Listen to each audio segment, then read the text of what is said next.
بسم اللہ الرحمن الرحیم رب اشرح لی صدری ویسر لی امری واحلل عقدۃ من لسانی یفقہوا قولی۔ خلافت کے ادوار اور امیر المومنین علی ابن ابی طالب علیہ السلام کی حکومت کے اگر ہم دو حصے کریں تو اس میں سے پہلے والے حصے کا خلاصہ میں بیان کرنے جا رہا ہوں۔ رسول اللہ صلی اللہ علیہ وآلہ وسلم کے 11 ہجری میں وصال کے بعد حضرت ابوبکر خلیفہ بنے۔ انہوں نے 2 سال 3 ماہ خلافت کی۔ داخلی اسلامی حکومت میں مرتدین اور مخالفین سے جنگ کے بعد انہوں نے دیگر علاقوں کی فتوحات کا آغاز کی۔ اس عرصے میں ہیرا عراق کا ایک علاقہ اور دمشق کے کچھ حصوں کو فتح کیا۔ 13 ہجری میں حضرت عمر نے حضرت ابوبکر کی وصیت کے مطابق خلافت سنبھالی اور فتوحات کو جاری رکھا۔ ان کے دور میں مصر، شمالی افریقہ، باقی عراق، شام اور ایران کے مغربی علاقے فتح کیے گئے۔ 10 سال 6 ماہ کی خلافت کے بعد ایک ایرانی غلام فیروز نے خلیفہ دوم پر حملہ کر دیا، جس کے نتیجے میں خلیفہ دوم کا انتقال ہو گیا۔ اس کے بعد حضرت عثمان خلیفہ بنے اور انہوں نے 12 سال تک خلافت کی۔ حضرت عثمان کے دور میں بھی فتوحات جاری رہیں۔ فارس، کرمان، خراسان، ہرات، کابل اور بلخ جیسے علاقے مسلمانوں کے زیر قبضے آئے، لیکن خلیفہ سوم کے آخری سالوں میں ان کے بعض اقدامات نے مسلمانوں میں عمومی ناخوشی پھیلائی، جس کے نتیجے میں عوام نے ان کے خلاف بغاوت کر دی۔ نااہل گورنر کا مقرر ہونا، صرف خلیفے سے رشتہ داری کی بنا پر بیت المال سے بنی امیہ کے خاندان کو بے تحاشا عطیات دینا، رسول اللہ صلی اللہ علیہ وآلہ وسلم کے صحابہ کے ساتھ نامناسب سلوک کرنا اور پیغمبر اکرم صلی اللہ علیہ وآلہ وسلم کے مطرود افراد کو حکومتی معاملات میں شامل کرنا، یہ وہ اقدامات تھے جنہوں نے عوام کے غم و غصے کو بھڑکا دیا۔ نتیجتاً مصر، کوفہ، بصرہ اور مدینہ کے کچھ لوگوں نے خلیفہ سوم کے خلاف بغاوت کر دی اور 40 دن کے محاصرے کے بعد خلیفہ سوم کو قتل کر دیا گیا۔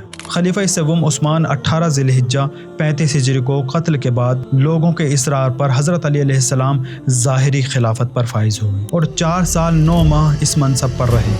هو صاحب السر العظيم هو سيد اس وقت اسلامی حکومت کا دارالحکومت مدینہ تھا، لیکن جنگ جمل کے بعد دارالحکومت کوفہ منتقل کر دیا گیا۔ حضرت علی علیہ السلام کے ساتھ بیعت کے تقریباً 4 ماہ بعد طلحہ زبیر نے، جو حکومت کے عہدے حاصل کرنے سے مایوس ہو چکے تھے، مکہ چلے گئے اور وہاں جا کر حضرت رسول خدا صلی اللہ علیہ وآلہ وسلم کی زوجہ حضرت عائشہ سے ملاقات کی اور پھر انہوں نے حضرت علی علیہ السلام کے خلاف جنگ کی سازش بنائی۔ حضرت عائشہ، طلحہ اور زبیر خلیفہ سوم کے خون کا بدلہ لینے کے بہانے 900 افراد کو جمع کیا اور مکہ سے بصرہ کی طرف کوچ کر گئے تاکہ وہاں اپنے حامیوں کو جمع کیا جائے اور امیر المومنین علی ابن ابی طالب علیہ السلام سے جنگ کی جائے۔ وہیں امام علی علیہ السلام نے بھی تقریباً 700 افراد کے ساتھ مدینے سے حرکت کی اور ذیقار، بصرہ اور کوفے کے درمیان میں ایک شہر ہے، وہاں جا کر قیام کیا تاکہ کوفے سے حکومت اسلامی کی فوج ان سے جا ملے۔ کوفہ ایک ایسا شہر ہے جو خلیفہ دوم کے دور میں آباد ہوا تھا اور اسلامی حکومت کی فوجی چھاؤنی وہاں پر موجود تھی۔ بالآخر کوفے کے لوگ امام علی علیہ السلام سے جا ملے اور جنگ جمل واقع ہوئی۔ اس جنگ میں طلحہ، زبیر اور ہزاروں حامی مارے گئے اور امیر المومنین علی ابن ابی طالب علیہ السلام فاتح رہے۔ حضرت عائشہ کو پہلے بصرہ منتقل کیا، اس کے بعد انہیں مدینہ بھیج دیا گیا۔ امام علی علیہ السلام جنگ جمل کے بعد کوفہ آئے اور اسے اپنی حکومت کا دارالحکومت بنایا۔ امیر المومنین علی ابن ابی طالب علیہ السلام کی خلافت شروع ہوتے ہی خلیفہ سوم کے مقرر کردہ تمام گورنر کو معزول کر دیا گیا، سوائے 2 افراد کے۔ ایک ابو موسیٰ اشعری، جسے مالک اشتر کی سفارش کی بنا پر کوفے کا گورنر برقرار رکھا گیا، اور دوسرا معاویہ تھا، جو خون عثمان کے بہانے حضرت علی علیہ السلام کی حکومت کو غیر مشروع قرار دیتے ہوئے شام کی گورنری چھوڑنے سے انکار کر رہا تھا۔ حضرت علی علیہ السلام اور معاویہ کے درمیان خط و کتابت کے باوجود معاویہ نے شام کی حکومت حوالے کرنے سے انکار کر دیا۔ نتیجتاً جنگ جمل کے 4 ماہ کے بعد امیر المومنین علی ابن ابی طالب علیہ السلام کی فوجیں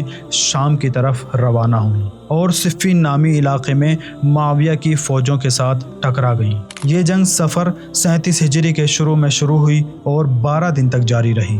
آخری رات جب دونوں طرف سے ہزاروں افراد مارے گئے تو امام علی علیہ السلام کی فوج میں سے ایک منافق نے خطبہ دیا اور کہا اگر جنگ اسی طرح جاری رہی تو عربوں کی نسل ختم ہو جائے گی۔ یہ بات جب معاویہ کے کانوں تک پہنچی تو عمرو عاص کے مشورے پر قرآن کو نیزے پر اٹھا لیا گیا اور امام علی علیہ السلام کی فوج کو قرآن کو داور بنانے کے لیے کہا۔ امیر المومنین کی مخالفت کے باوجود آپ کی فوج کے اکثر لوگوں نے اس بات کو قبول کر لیا۔ کوفے کے لوگوں نے ابو موسیٰ اشعری جو خلیفہ سوم کے دور میں کوفے کا گورنر تھا اور جنگ جمل کے بعد معزول کر دیا گیا تھا، اپنا نمائندہ چنا۔ دونوں فوجیں شام اور کوفہ واپس چلی گئیں اور طے پایا کہ دونوں طرف کے داور رمضان کے 7 ماہ بعد دمعۃ الجندل میں ملیں گے اور قرآن کی روشنی میں فیصلہ کریں گے۔ اس طرح جنگ صفین جس میں کوفے کے ہزاروں افراد مارے گئے تھے اور عراقی فوج فتح کے قریب پہنچ گئی تھی، عمرو عاص کی چالاکی اور سادہ لوگوں کی وجہ سے یہ جنگ ختم ہو گئی۔ معاملہ حکمیت اور داوری تک پہنچا اور یہ دونوں فوج اپنے اپنے علاقوں میں واپس چلی گئیں۔ امیر المومنین علی بن ابی طالب علیہ السلام کی فوج جب کوفے واپس لوٹ رہی تھی تو ان فوجیوں میں سے کچھ لوگ اپنے اعمال پر پچھتانے لگے اور ایک دوسرے کو مورد الزام ٹھہرانے لگے۔ یہ لوگ امام علی علیہ السلام کے دستے سے جدا ہو گئے اور کوفے جانے کے بجائے ہرورہ کوفے کے قریب ایک جگہ ہے وہاں چلے گئے۔ ان کا ماننا تھا جو فیصلہ صفین میں داوری کا ہوا وہ فیصلہ ہمارا غلط تھا، اس لیے ہمیں فوری طور پر معاویہ سے جنگ کرنی چاہیے۔ امام علی علیہ السلام نے صفین میں جب مخالفت کی تھی تو یہی لوگ تھے جنہوں نے داوری کو قبول کیا تھا، لیکن اب امام علی علیہ السلام نے معاویہ کے ساتھ جو معاہدہ کیا ہے اسے توڑنے سے انکار کر دیا اور کہا کہ ہمیں داوروں کے فیصلے کا انتظار کرنا چاہیے۔ اسی گروہ کو تاریخ میں خوارج کے نام سے لکھا گیا ہے۔ اس گروہ خوارج نے کافی عرصے تک امام علی علیہ السلام کی مخالفت جاری رکھی لیکن کوفے آتے جاتے رہا کرتے تھے، لیکن جب امام علی علیہ السلام نے ان کی بات کو ماننے اور معاہدے کو توڑنے سے انکار کر دیا تو ان لوگوں نے امام علی علیہ السلام پر کفر کا الزام لگایا۔ مقررہ وقت پر ابو موسیٰ اشعری اور عمرو عاص کے درمیان میں داوری ہوئی لیکن کوئی نتیجہ نہ نکلا کیونکہ دونوں داوروں کا فیصلہ قرآن کے مطابق نہیں تھا، جس کی بنا پر امیر المومنین علی بن ابی طالب علیہ السلام نے دوبارہ شامیوں سے جنگ کرنے کا فیصلہ کیا۔ امام علی علیہ السلام نخیلہ کوفے کے قریب ایک فوجی کیمپ میں شامیوں سے لڑنے کے لیے تیاری کر رہے تھے۔ وہاں امام علی علیہ السلام کے کانوں تک خبر پہنچی کہ وہی گروہ خوارج لوگوں پر ظلم کر رہے ہیں۔ خوارج کے اس گروہ نے عبداللہ ابن خباب کو علی علیہ السلام سے بیزاری کا اظہار نہ کرنے پر قتل کر دیا اور ان کی بیوی حاملہ تھی جن کا پیٹ چاک کر دیا۔ اس واقعے کے بعد سپاہیوں نے کہا